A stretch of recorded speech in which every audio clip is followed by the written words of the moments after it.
Survey மென் சேனலை பார்த்து கொண்டிருக்கும் அனைவருக்கும் எனது அன்பு வணக்கம். நமக்குள்ள எத்தனையோ நல்ல பழக்கங்கள் இருந்தாலும் ஒரு சில கெட்ட பழக்கங்கள் நமக்குள்ளே இருந்துச்சுன்னா கண்டிப்பாக நம்ம லைஃப்பில் அச்சீவ் பண்ண முடியாது. இந்த காணொலியில் நான் சொல்ல போகிற இந்த 3 ஹேபிட்ஸ் நமக்குள்ளே இருந்துச்சுன்னா அதை நம்ம உடனே மாற்றிக்கணும். அப்படி மாற்றிக்காமல் இருந்துட்டோம்னா நம்மளால் வெற்றி அடைய முடியாது. நாம் வாழ்க்கையில் வெற்றி பெறாமல் இருக்கிறதுக்கு முதல் காரணம் என்னென்னு பார்த்திங்கன்னா சோம்பேறித்தனம். வாழ்க்கையில் வெற்றி பெற்றவங்க சோம்பேறித்தனமாக இருந்திருக்க மாட்டாங்க. ஏன்னா அவங்களுக்குன்னு ஒரு கோல் செட் பண்ணியிருப்பாங்க, அதை நோக்கி அவங்க ஓடி இருப்பாங்க. ஒரு கட்டத்தில் கூட அவங்க சோம்பேறித்தனமாக இருந்திருக்க மாட்டாங்க. ஏன்னா அதை அச்சீவ் பண்ணியே தீரணுங்கிற வெறி அவங்க மனசுக்குள்ளே இருக்கும். அதே மாதிரி சக்ஸஸ்ஃபுல் பீப்புள்ஸ் எப்பயுமே ஒரு விஷயத்தை தள்ளி போட மாட்டாங்க.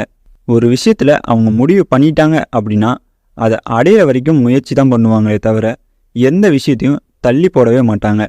அதனால தான் அவங்களாம் சக்ஸஸ்ஃபுல் பர்சனாக இருக்காங்க. இதுவே அன்சக்ஸஸ்ஃபுல் பீப்புள்ஸ்லாம் என்ன பண்ணுவாங்க பார்த்திங்கன்னா, ஒரு விஷயத்தை முடிவு எடுப்பாங்க, ஆனால் அதை செயலில் இறங்க மாட்டாங்க. அப்படியே இறங்கினாலும் கொஞ்ச நாள் வரைக்கும் தான் அதை முயற்சி செய்வாங்க. அதுக்கப்புறம் அந்த விஷயத்தை தள்ளி போட்டுக்கிட்டே தான் இருப்பாங்க. அதனால் நீங்கள் வாழ்க்கையில் வெற்றி பெறணும்னு நினச்சிங்கன்னா முதல்ல இந்த சோம்பேறித்தனத்தை நீங்கள் தூக்கி எறியணும். அப்போ தான் வாழ்க்கையில் வெற்றிங்கிறது பெற முடியும். அடுத்தது 2வது இருக்கக்கூடிய ஹேபிட் என்னென்னு பார்த்திங்கன்னா குறை சொல்கிறது. நாம் ஒரு விஷயத்தில் முயற்சி செஞ்சுருப்போம், ஆனால் அதில் தோல்வி அடைஞ்சிருப்போம். உடனே நாம் மற்றவங்க மேலே பழி போடுவோம். இவனால தான் நான் தோற்றேன், இல்லை இவரால் தான் நான் தோற்றேன், நான் மட்டும் கொஞ்சம் வசதியாக இருந்திருந்தால் நான் ஜெயிச்சிருப்பேன் அப்படின்னு ஏதோ ஒரு குறைய சொல்லிக்கிட்டே இருப்பாங்க.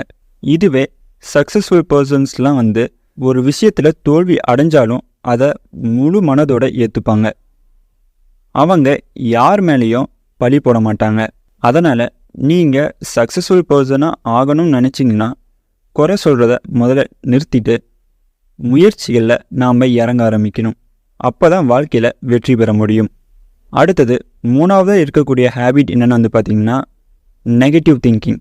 அதாவது நெகட்டிவான விஷயத்தையே கேட்டுக்கிட்டு இருக்கிறது.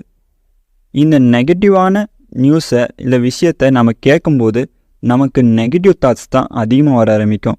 ஒரு விஷயத்தில் இறங்கக்கூட நம்ம பயப்படுவோம். ஒரு வேளை இதில் நம்ம தோல்வி அடைஞ்சிட்டா நம்ம என்ன செய்கிறது, நாம் இன்வெஸ்ட் பண்ணுற காசுலாம் போயிடுமோ அப்படின்னு அந்த பயத்திலேயே அவங்க பின்வாங்கிடுவாங்க. அதனால் எப்பவுமே நெகட்டிவ் திங்கிங்கோடு இருக்காதீங்க. அதே மாதிரி நீங்கள் பார்க்குற விஷயங்களும் நெகட்டிவான விஷயங்களை பார்க்காதீங்க. எப்பவுமே உங்கள் மைண்டில் பாசிட்டிவ் திங்கிங் மட்டும்தான் இருக்கணும். அதுதான் உங்களோட கான்ஃபிடென்ட் லெவலை அதிகப்படுத்தும். நம்மளோட செல்ஃப் கான்ஃபிடென்ஸ் எப்போ கம்மியாகுதோ அப்போ தான் இந்த நெகட்டிவ் தாட்ஸ் அதிகமாக வர ஆரம்பிக்கும். அதனால் உங்களோட நெகட்டிவ் தாட்ஸ்லாம் தள்ளி வச்சுட்டு பாசிட்டிவான திங்கிங்கை கொண்டு வாங்க. பாசிட்டிவ் திங்கிங் உங்களுக்கு வரணும் அப்படின்னு நீங்கள் நினச்சிங்கன்னா சக்ஸஸ்ஃபுல் பர்சன்ஸோட ஸ்டோரி புக்ஸை வாங்கி படிங்க.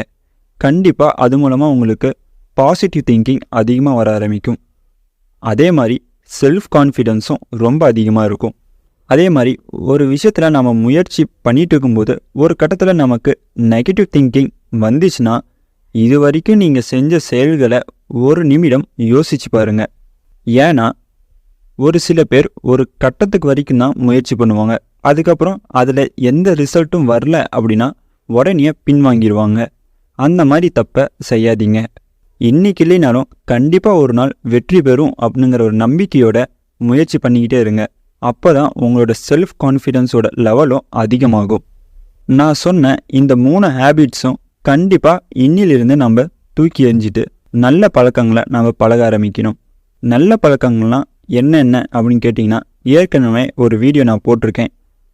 நாம் கண்டிப்பாக தெரிஞ்சிக்க வேண்டிய 3 பழக்கங்கள் என்னென்ன அப்படின்னு ஒரு தனி வீடியோவாக போட்டிருக்கேன். பார்க்காதவங்க கீழே டிஸ்கிரிப்ஷனில் லிங்க் கொடுக்குறேன், பாருங்கள். அடுத்த காணொலியில் நம்ம சந்திப்போம். நன்றி, வணக்கம்.